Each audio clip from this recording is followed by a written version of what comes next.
आज इतकी छान पांढरी शुभ्र, मऊ लुसलुशीत अशी इडली बनली होती. पण त्याआधी सकाळी उठल्यावर मी हे बॅटर बघितलं उघडून, तर इतकं छान फुललं होतं ना, माझ्या चेहऱ्यावरचे एक्सप्रेशन तुम्हाला सांगतातच आहे. म्हटलं चला तुम्हाला जवळून दाखवूया किती छान फुललं होतं.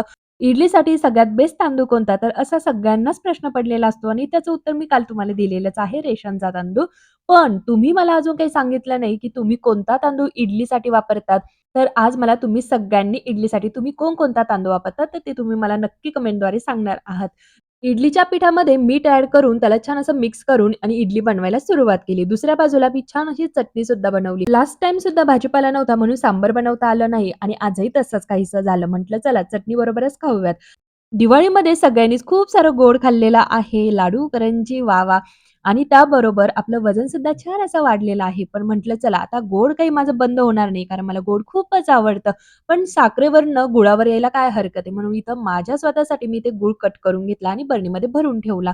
कारण नेहमी-नेहमी कट करायला जरा कंटाळा पण येतो. कंटाळा जर आला ना, की मग समजून घ्यायचं पुन्हा साखर सुरूच होणार. म्हणून म्हटलं गूळ कट करूनच ठेवूयात. हे काम होईपर्यंत माझी इकडे इडली बनलेली होती. म्हटलं चला चेक करून बघूयात, की इडली किती छान फुललेली आहे आणि मी या इडलीसाठी ना कोणताही सोडा किंवा इनो वगैरे काहीच वापरलेलं नाहीये. जसं पीठ होतं ना तसंच ॲज इट इज फक्त मीठ टाकून या इडल्या बनवलेल्या आहेत आणि इडली इतकी सुंदर झालेली होती. आजपर्यंतची सगळ्यात भारी अशी ही इडली होती. That's it today. चलो बाय.